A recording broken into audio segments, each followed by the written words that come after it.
So Alison, I found you on the Deputy Head Network group on Facebook, and now you've had 23 years of teaching experience, and your specialism is in early years.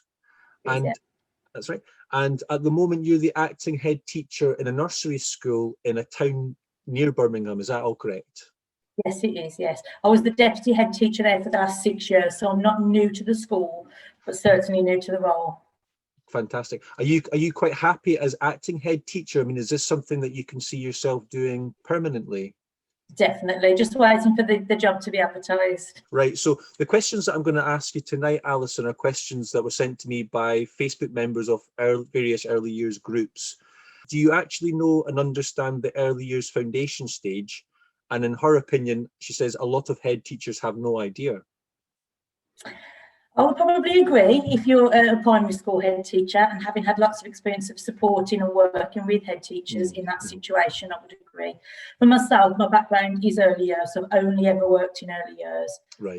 So I do feel in this instance that I do have the experience and the qualifications, but also the background to support practitioners in what we do. From a primary school point of view, there are lots of head teachers that know very little about early years. I would like to say, though, lots do want to learn, and it's about supporting them to understand that in most instances. So I've worked in an early years setting as well, just temporarily, and it was a primary head teacher whose role it was to meet up with all of the early years practitioners weekly, and I don't think she gelled very well with the practitioners in that situation. Would you have any advice for primary school head teachers or deputy head teachers who've taken on the role of looking after an early years team? I think that happens quite a lot if there isn't a specialist within the school.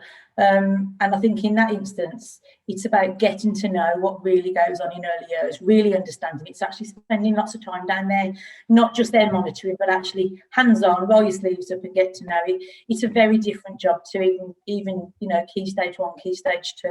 And I was reading an interview with somebody yesterday that said, actually, it's a different role. It's a different role, and it takes a different type of person. And the head teacher or the deputy head that might be in charge needs to understand that difference and why, and not just keep saying, but you're doing it this way.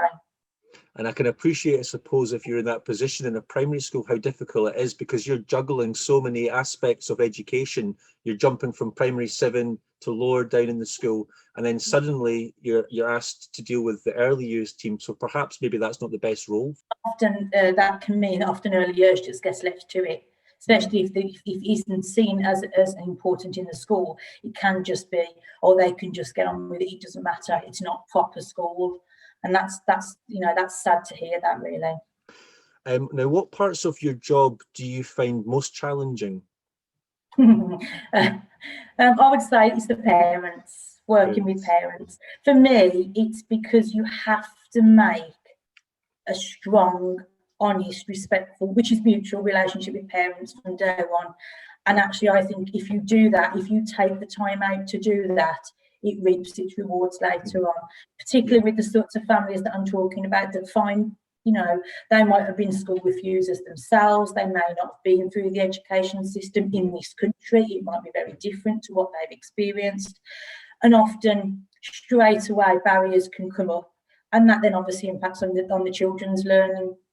So for me, I take the time every single day to say hello and goodbye to as many families as I can, and actually getting them to see that actually we're not a negative thing, we're a positive thing, that we're here for them. As a nursery school, we are able to do that. We are here for the parents and the families as much, because if home life's difficult, then, that impacts on the children. And getting them engaged with school so that they can play a part, the big part that they do in their children's education. So for me, it is really, some days I come in off the playground and think, whoa, that was so worth it. I might have stood out in the rain for half an hour and I'm soaked. But to see the smile on those parents' faces because you've said good morning to them, and for some of our families, they go home and don't speak to another adult till they come back and collect them. So it's the biggest challenge, but it's worth it. It really makes a difference. That makes a lot of sense. You're putting in that extra effort, but then they'll reinforce everything that you're doing with the children at home as well, because you've got them on your side. So Yeah, it is hard work, particularly with the hard to reach parents that have always got an appointment and can't make the workshop or the session.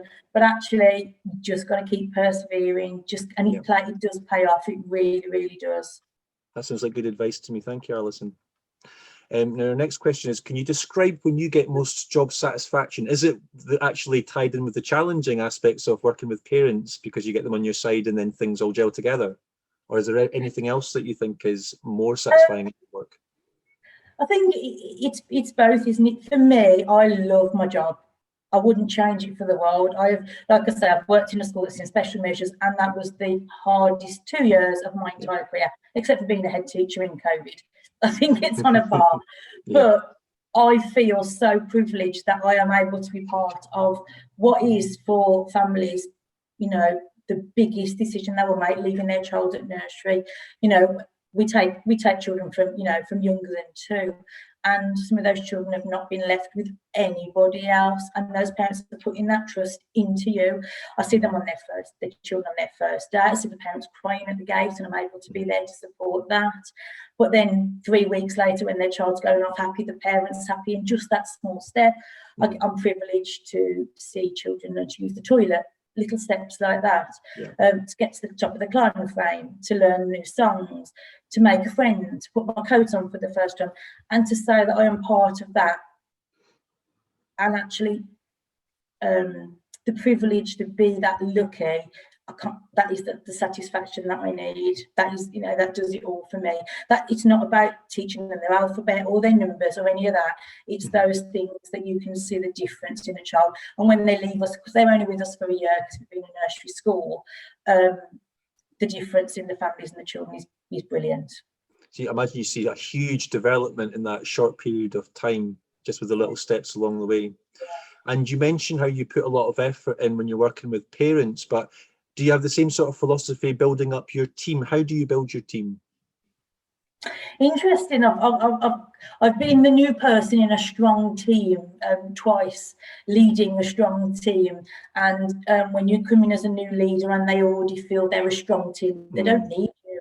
They don't want you. You get a lot of resistance to begin with, and that's really, really hard. You have to put on your strong coat and just bear with it.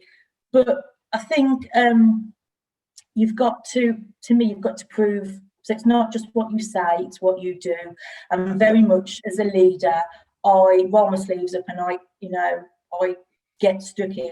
My first day as a deputy head teacher where I am now, we were outside, we were cleaning up at the end of a session with the children, and I rolled my sleeves up and one of the practitioners said, "What are you doing?" And I said, "Well, I'm helping out." She went, "Well, deputies don't do that." I said, "Well, I do." And for me, I found that really strange that she was questioning why I was but the previous situation was that the deputy was somebody that just sat in an office and never got hands off. And I very much, I would never expect a member of staff to do anything that I hadn't asked them to do. I think it's about being honest as well, about mutual honesty with staff of things are working, things aren't working, but also it's about the respect that you support and value their skills too. Everybody has got strength in that school and they can support somebody else. And we do a lot of coaching and a lot of work around supporting each other, but also helping staff to identify what they're good at, because people find that quite a challenge. They can all tell me what they need to get better at, but nobody can tell me what they're good at. And actually when you unpick it, and that builds people's confidence. And I've had members of staff come to me at the end of the year and say, "Thank you, I'm not just washing paint pots anymore. I'm actually, I'm valued in this school." So I think that makes a difference. Don't get me wrong, I've still got really challenging situations every day with staff. There's always something that somebody's not happy about, but it's very similar to the parents. It's that relationship from the start that you've got something you can build up. Yeah. And with you talking about rolling your sleeves up, as the active head teacher, getting involved in everything as well, that leads on really nicely to this next question. And I think you pretty much answered it really, but I think somebody was having a bit of fun asking this question. Are you willing to sit on the floor for extended periods of time? And can you do this without cramping up? I would only ever sit on the floor. 23 years with a child, unless I'm sitting at a what I would call a reception teaching table, where we're sitting next to each other and teaching at a table. All of the times I've always sat on the floor. Group times, always on the floor. And yeah, you get a bit of cramp, but you just get used to it. Yeah. I think you have to dress very sensibly when you're working in early years so that you can do that. But all of my staff, we don't have many chairs in nursery, actually. We have very few because the children are encouraged to stand at most activities for their course. So yeah, we all sit on the floor. Fantastic. All of us. Thank you. Now my next question is, what would be your advice to anyone who's considering getting a career in childcare? I'd definitely say go for it. However, I would say do it because you're passionate about it and you want to make a difference to children's lives, not because your friends are doing it. School holidays are great. It's seen as the easy option, let's go and play with children all day. And for somebody looking at changing a career, not because it fits around your children and your childcare, because actually, if you're committed to it, the hours, it is not a 9 to 3 job. I don't care what anybody says. We're open 7:30 till 6, and I am there every day for those hours because I'm committed to it. But we get a lot of students that come to us as whether that be at school age or college age, and very much by the end of the week they're like, whoa, I just thought it was playing with children all day, and it's not. You've got to, and you're not in it for the pay either. If you're a childcare practitioner, you're not in it for the pay, you're in it because you absolutely love your job. Great answer. Thank you very much, Alison. And let me see, I think this is my final question for you just now. If you could change one thing about the education sector as a whole, what would it be? I think it's the education sector's view on early years and its place and its status. I think it needs to be, still to this day, that the status needs raising. And the way I see it is a bit like building a house. If you don't put the foundations in, that house will fall down. Absolutely. And many a time I'll go in and support schools and they'll say, well, in year 1, they can't do this, they're not doing that. And then when we look back at nursery and reception in that school, they haven't put those foundations in. And to me, so we continue to change that, it's never going to change. But also and I think I mentioned it previously, it's the status of the staff that work with those children. They're not just people that play with children, they are highly skilled staff that tune into children, know next steps, know what each. I've just done people progress meetings with my staff, and they know each child. They could talk for an hour on each child. I didn't realise I knew that much about the child.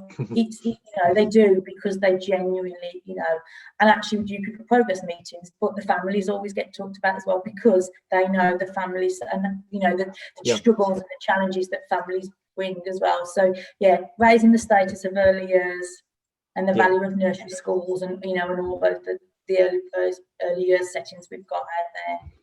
And how about the communication between early years settings and then coming into primary school? Do you think that could be improved upon? Definitely.